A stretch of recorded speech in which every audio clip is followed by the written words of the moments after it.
So I could do. Do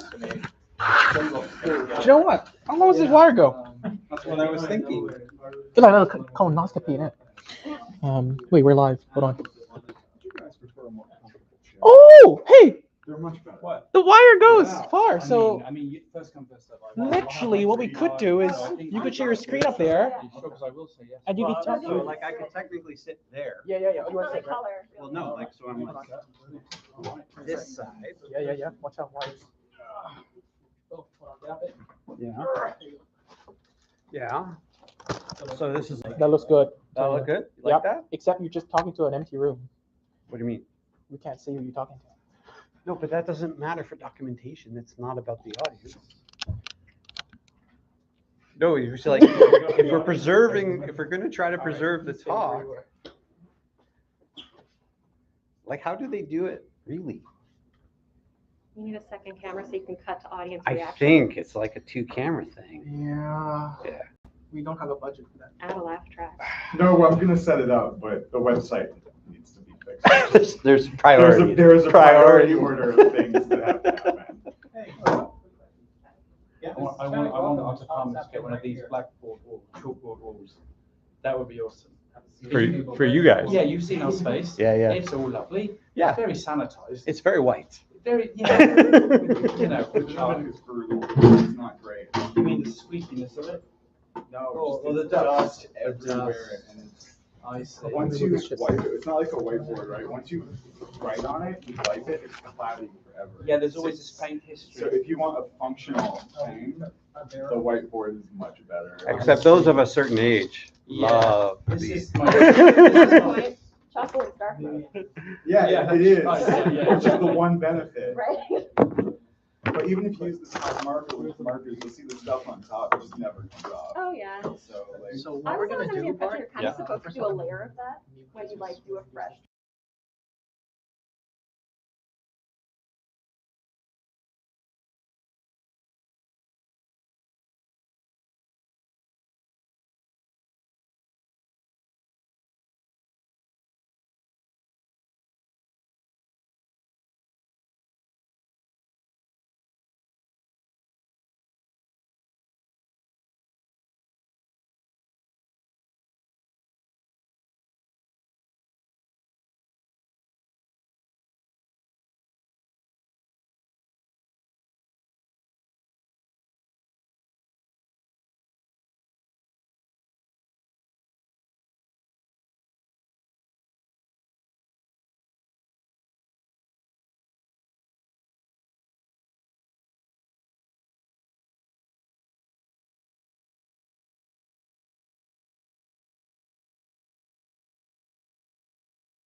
I'm unmuting you, all right?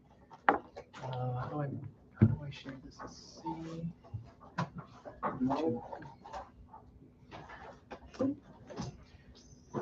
Okay, are we live? We should be live. New channel. Yes, we live.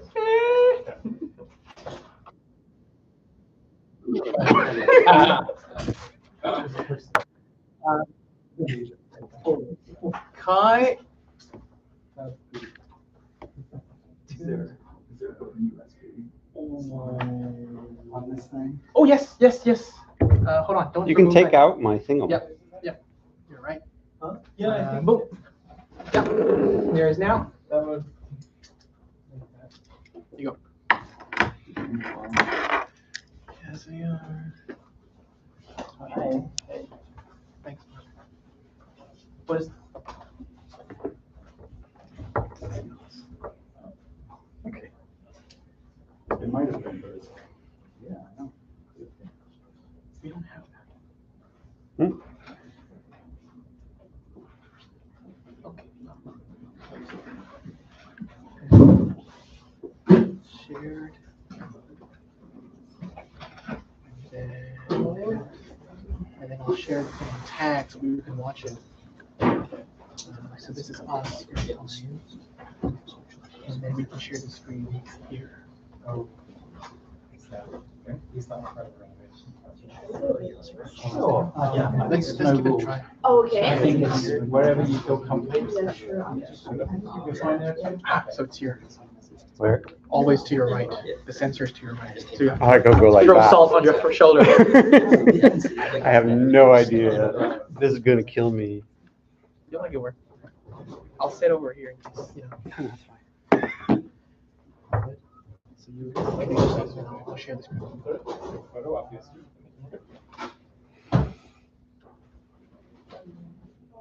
Good, every year. Hello. I found the resolution.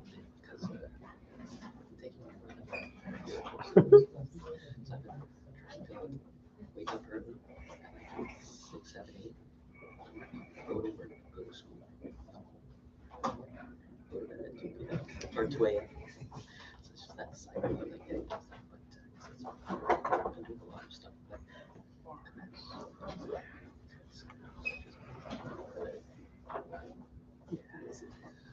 we've got one thing that makes there another.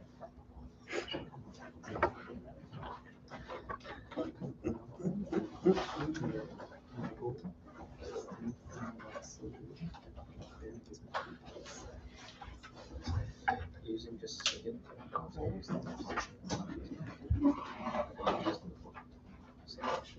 was learning from absolutely just look at what I did and like, did you figure out how it works? And this is fiddly.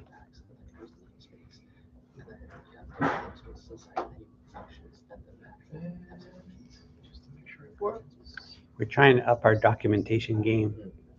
Okay, I saw the little graph of the server. It's amazing. Which, the Eclipse one? Yeah, Yeah, it's a beautiful image. I know. You're like, The little. yeah. the middle. And I think we think pretty unique because I can't imagine another situation that would happen. We had the solar panel out yesterday on the terrace, so we were recording the data. Interesting. So we get this lovely voltage drop, but it makes this beautiful, like, symmetrical dip, almost picture perfect. So we figure, you know, that's the aliens sending a message. Okay,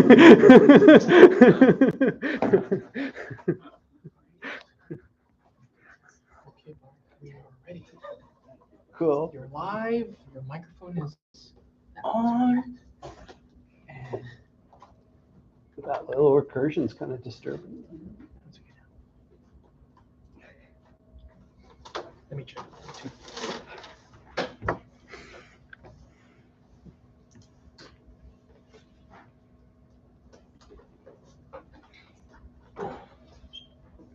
Should I go? I don't know who else is coming. There might be a few others coming. So this is what you look like right now. Which is awesome. You see the whole screen and you see you in the background. Oh, neat. Brilliant. Okay. Ready when you are. Okay, but I'm not going to try and stay in camera. Alrighty. Thank you, everybody, for coming. This is great. Very impromptu, this plan of ours. So this little talk that I've prepared comes as part of basically 2, maybe almost 3 weeks of a project that Alice, who's sitting over there, and myself, and a visiting artist, Tez, have organized around the theme of what we call Pico Power, which will bear some explanation.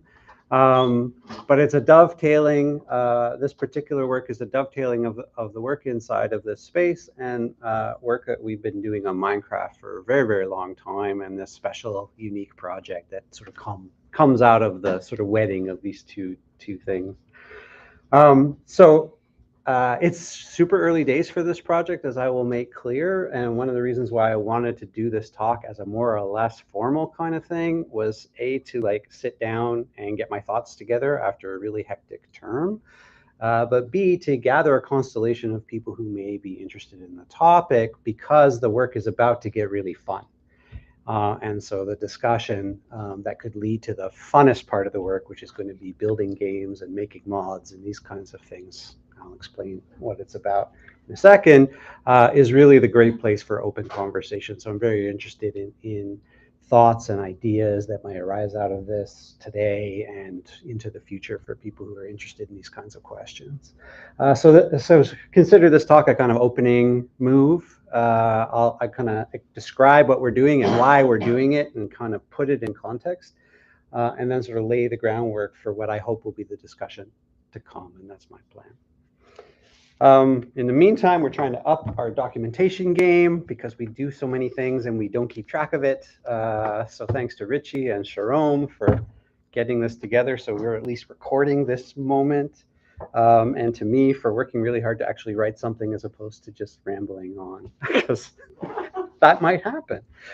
All right, so a few opening thoughts. First, thanks for everybody, of course. This is me kind of thinking out loud, but not me alone.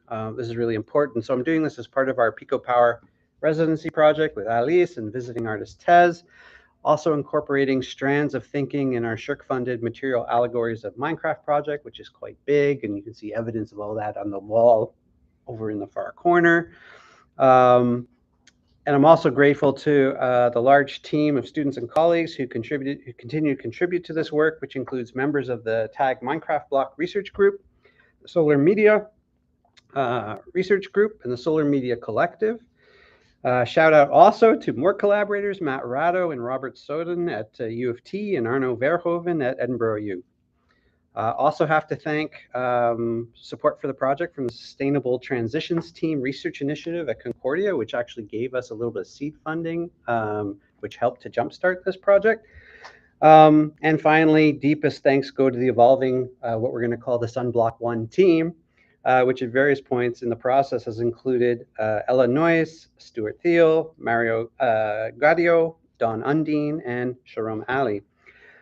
So the team is huge. The conversation's far-ranging. I'll take complete responsibility for everything that's being said today, but it wouldn't be at all possible without conversations, insights, and struggles of an incredibly committed and fun-loving group of folks who want to engage in these questions. This paper is ostensibly about our research creation project to build a solar-powered modded Minecraft server with custom mods that give access to real-time data about the energy production and consumption of the system as a condition of possibility for playing the game. That is, the goal of our project is to blend or bleed the actual material conditions of gameplay, the computer hardware, networking, energy infrastructure, with the production of the game world itself. So that rather than just playing a game with thematics or a message about energy transition, we are endeavoring to provide a direct, tangible, and playable experience of the energy infrastructures which make that experience possible. The bold claim here is that following the arguments of Ben Abraham in Digital Games After Climate Change, we will encourage players to not just play different games, but rather to play their games differently. Here, we hope to accomplish what research creation does best, leveraging the material and discursive layers of experience to afford new kinds of practices and not just new ways of thinking about practices.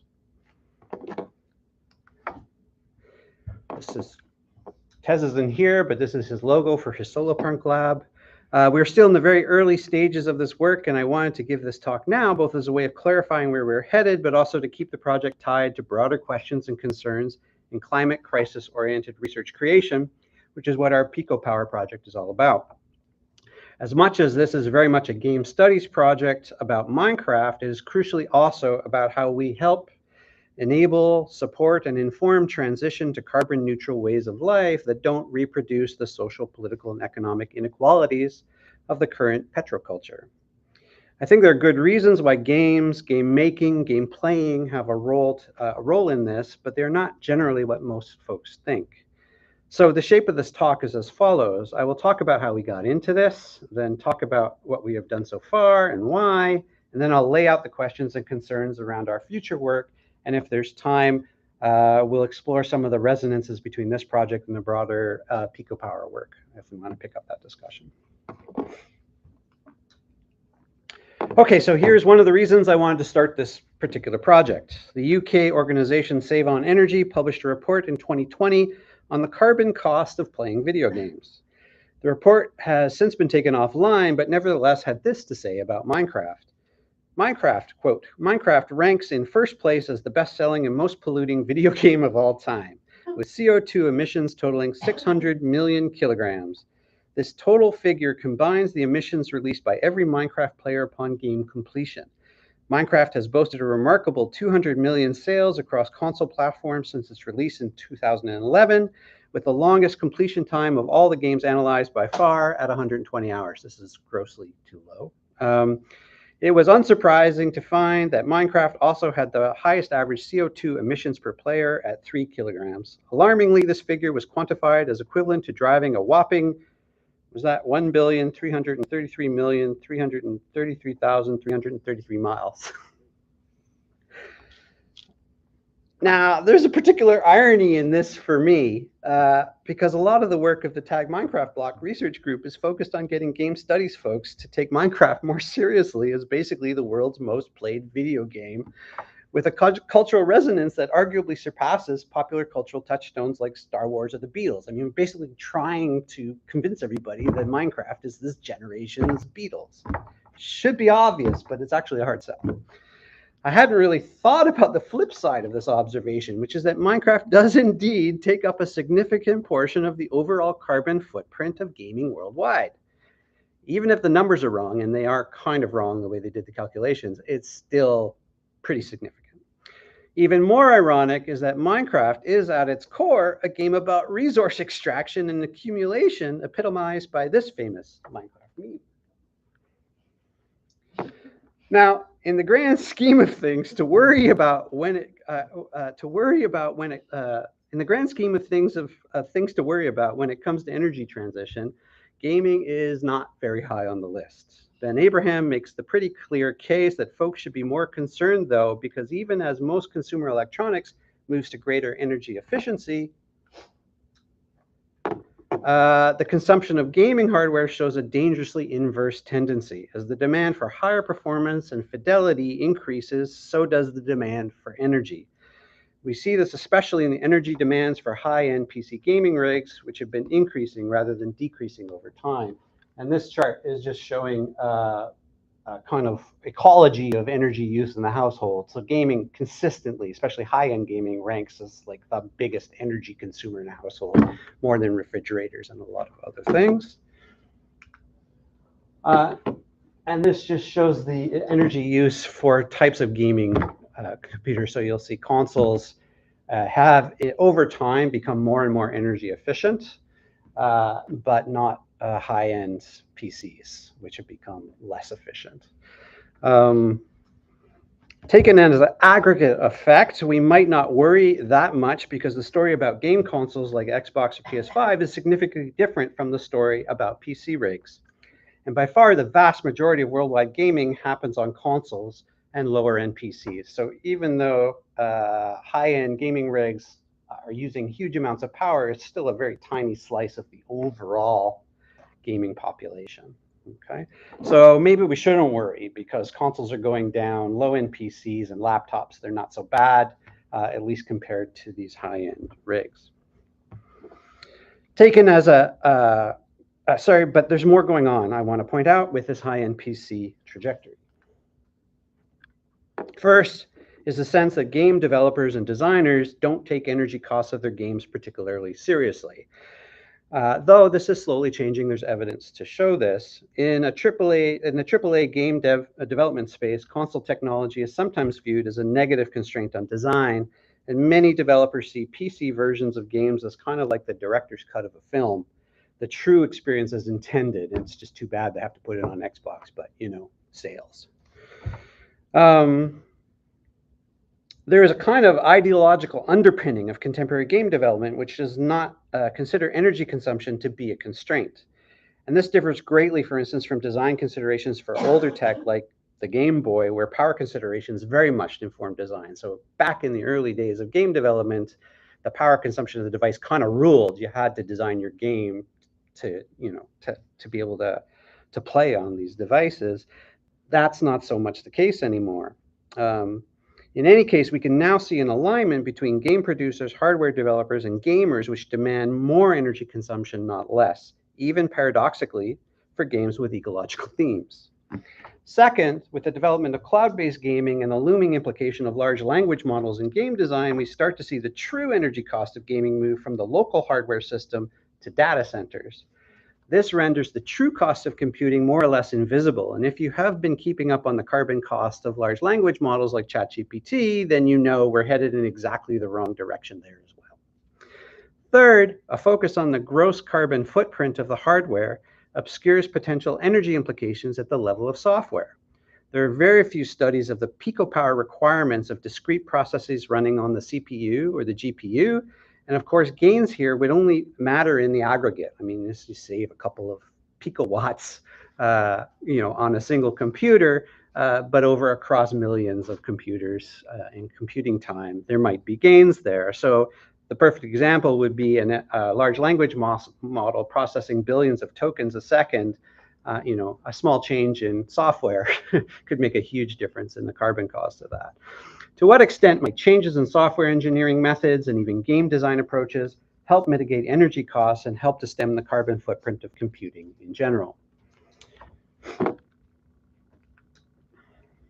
The overall significance for all this for climate action then stems from three key points. First, even though the energy cost of playing any one single video game is relatively small, when we see instead an aggregate of people playing games over an increasing amount of time, games literally dominate the media consumption landscape today, it kind of makes sense to be concerned. Second, the immersive fallacy driving high-end game culture systematically obscures the real and costly conditions of its production. All these ideological fantasies of escape, disembodiment, virtuality, and immersion are coming at a higher and higher cost to the planet. Thirdly, unlike most consumer electronics, which are black box to users, the same is not true in principle for PCs and PC game culture. That is, PC gamers might have the highest carbon footprint of all gamers, but they are also the best positioned to take action in changing how they play. The last point is a critical entry point for our project, since one of the major problems climate action researchers point to is the problem related to public disenfranchisement. The sense that there's pretty much nothing you can do, that you and I can do about climate change. This has led to a kind of social nihilism on the one hand, and both an individual and collective desire to check out on the other. That is, the surge we see today in both libertarian off-grid ideologies and more left-leaning socialist permaculturalism, for instance, stem from the same problem that with respect to both scientific expertise and democratic politics writ large, there's a massive legitimation project. So whether you're on the left or the right, you don't believe the government can do anything about it anyway. Thus, there's the permaculturalists and there's the libertarian. You go off-grid and start a home.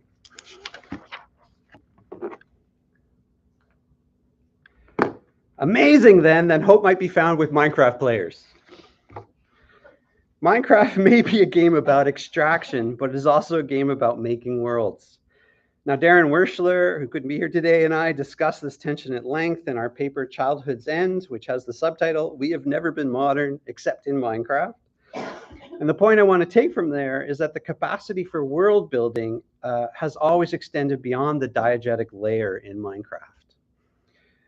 You can make the game world, yes, but you can also make or modify the conditions for making the game world by creating your own blocks, game mechanics, and so on.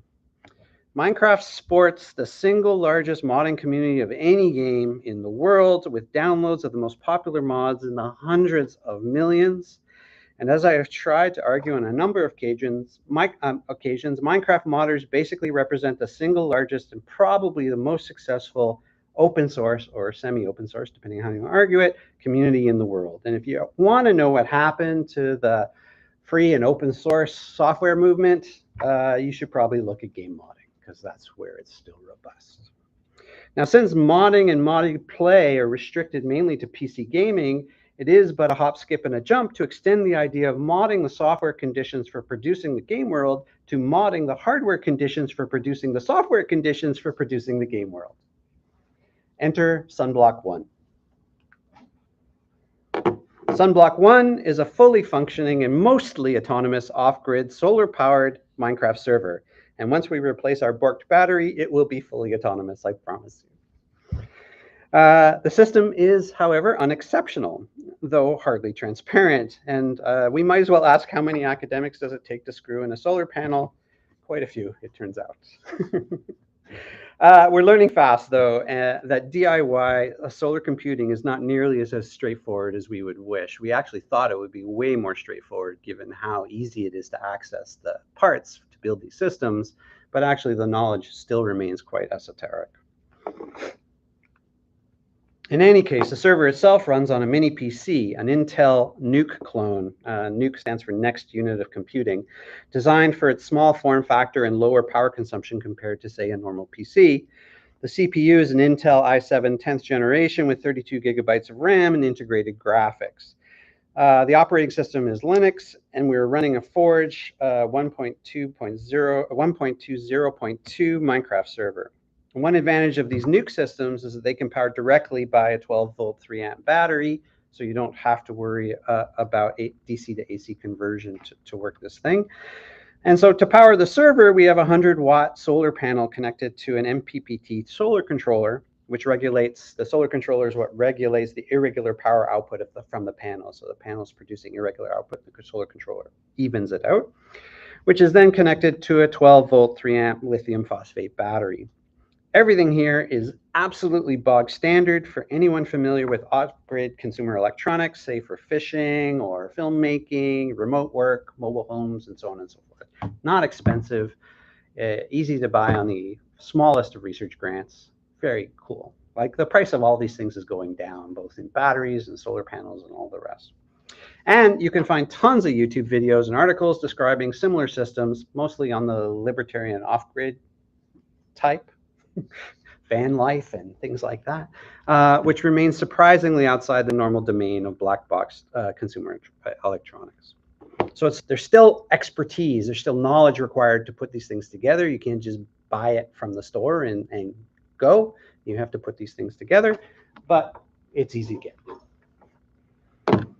In addition, we are using a microcontroller board with some Python script, thanks to Tez, to Mario, to Don, Jerome. It's like a real group effort to collect a variety of data from the solar controller about voltage and current coming from the panel and across the battery, while we also collect the CPU temperature and the power consumption data from the internal sensors on the mini PC. All this is fed to the mini PC and then displayed in our first mod, which is designed by Ella and still needs a name because we have to have a cool, sexy name for our mod. But we are basically providing real-time energy data visualization as part of the HUD of the game. This does one thing right away. It gives the player a sense of how long they have to play before the system shuts for lack of power. Minimally, this is our starting point. So this alone is already interesting because it flies in the face of typical Minecraft play patterns, if you know anything about Minecraft, which the only way to limit play in Minecraft is through some externality, such as the need to go to work, or it's dinner time, or parents yelling at you, and so on and so forth. If you know the game, in principle, and especially in Minecraft, the gameplay is infinite. Yeah, there is no end of the game, and even more to the point, in fact, we're working with a multiplayer server here and not with a PC client. Server worlds are typically always on and persistent, allowing players to come and go. Here, we are reminded directly that an empty world with no players still draws power. And so we have the idle power with no players ticking away. So the world is drawing power from the battery as we go. And then we have one player connected walking around, and then, as I'll talk about in a second, one player flying. It's an interesting difference. Here we are reminded directly that an empty world with no player still draws power. And while we've already started discussing kinds of mini games that we could design for a single charge cycle, so a single charge cycle we figure is about 8 to 10 hours, but we won't know for sure till we get a better battery. And of course, the first games you could think of is, well, what would a game look like if it only lasted for a single charge cycle, for instance? Despite the fact that we can start thinking about that, we've designed SunBlock 1 to operate autonomously. So it will shut down when the battery is low, and it will restart when the voltage goes back up. And it will then ideally operate indefinitely. One more note on the system design, because while I originally thought we would station the server outdoors, we stationed the server indoors connected to panels which were stationed outdoors. That was the original intention, but Concordia is not so helpful in making that work. It turns out that this configuration on a cart, which is actually designed by Marc Beaulieu and Don Undine together with this beautiful arm that has the panel on it that can turn, so it actually is gaining some character of its own, is pretty neat. We can roll it outdoors, but it also turns out the 100-watt paddle does a pretty good job of charging indoors through a window with moderately full sun. So we can still function pretty well. Right now, we're keeping it, for those from Milieu here, we're keeping it in the loom room in the textiles and materiality cluster, which has great southwest exposure, so maximum sun for Milieu in this case. So play on SunBlock 1 is potentially infinite, but of course it depends on how and when you play. That's the point. The player must consider the battery charge, the weather, and the overall power consumption of the server, and this is the most exciting part of the project so far. What you do in the game actually makes a difference to the power consumption of the server. This was our first set of experiments. Would this be the case? Would it matter? Now, I don't want to overblow this. Only certain kinds of in-game activities will register as significant CPU temperature and system power draw changes. Remember that we are working with server-side and not client, and it would be very different results if we did that. But it has led to a whole set of exciting scientific experiments of which I can report some of the results. So, for instance, a battle between iron golems and magma cubes doesn't do much. Nor does an absolutely massive fire in the nether that raged on for like days and days and still nothing, alas. But one obvious and poignant example is walking in game versus flying. And there's an example, a close-up of the voltage, of the power consumption. So we are normally operating while walking in around the 8-watt level, and while flying, up to 20, 25 watts. So when this happened, the first time it happened, as I took off, we were screaming in the lab.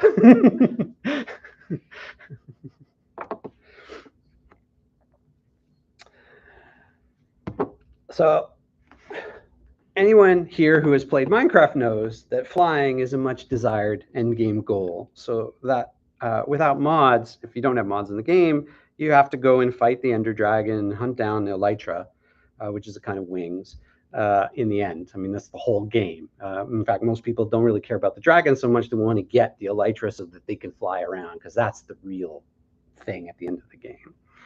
Flying, however, puts pressure on the processor to load parts of the world called chunks faster than walking, which significantly drives up CPU temperature and then power consumption. So for running the fans, as well as doing the calculations which are loading the chunks. Flying around makes the battery drain faster. Seems pretty straightforward. Fly too much, and your game will be cut short. When we magnify that to a multiplayer situation, everything becomes more interesting, since in principle, the players who want the game to last longer must convince other players to stay on the ground. The other thing we're currently testing is whether player load, the number that logs onto the server.